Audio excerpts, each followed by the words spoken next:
সংগ্রামী সভাপতি জনাব দিলার হোসেন।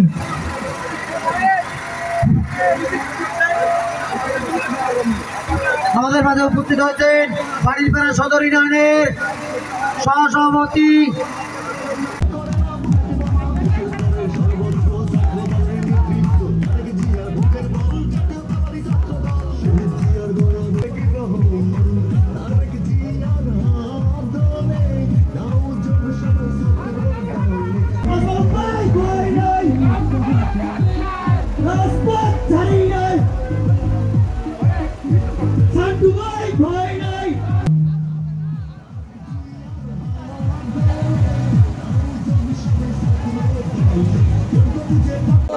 মূল্যবান দিক নির্দেশনামূলক বক্তব্য দিবেন বাংলাদেশ জাতীয় দল বাণীপাড়া উপজেলা শাখার বিপ্লবী আহ্বায়ক, বারবার নির্যাতিত বারবার কারাবন্দী নেতা,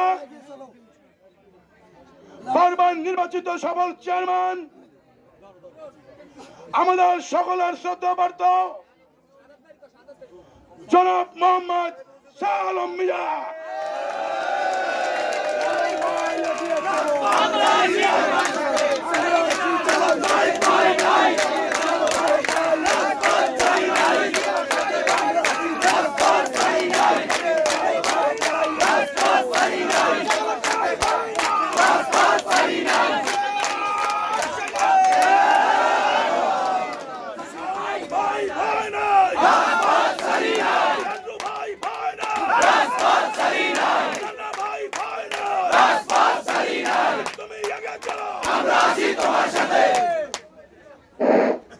আউযু বিল্লাহি মিনাশ শাইতানির রাজিম। বিসমিল্লাহির রহমানির রহিম।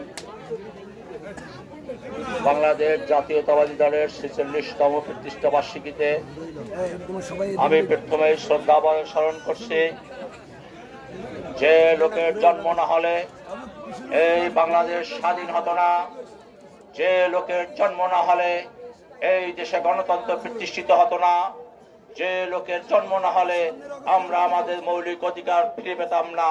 আমাদের সেই মহান নেতা শহীদ রাষ্ট্রপতি জিয়াউর রহমানকে শ্রদ্ধার সাথে স্মরণ করছি। তার সাথে সাথে আজকে আমি শ্রদ্ধা জ্ঞাপন করছি আজকের এই অনুষ্ঠানে ভার্চুয়ালে যিনি উপস্থিত আছেন, তিনি উজিরপুর ভানিপাড়ার একমাত্র কান্ডারি। আজকের অনুষ্ঠানের প্রধান অতিথি আমাদের সকলের শ্রদ্ধাভাজন এই সর্বদিন আহমেদ ছান্টু ভাইকে, সাথে সাথে সর্বদিন আহমেদ ছান্টু ভাই পক্ষ থেকে ভানিপাড়া উপজেলা ছাত্র দল এবং পৌর ছাত্র দলকে সংগ্রামী অভিনন্দন জানাচ্ছি। প্রথমেই একটি কথা বলবো।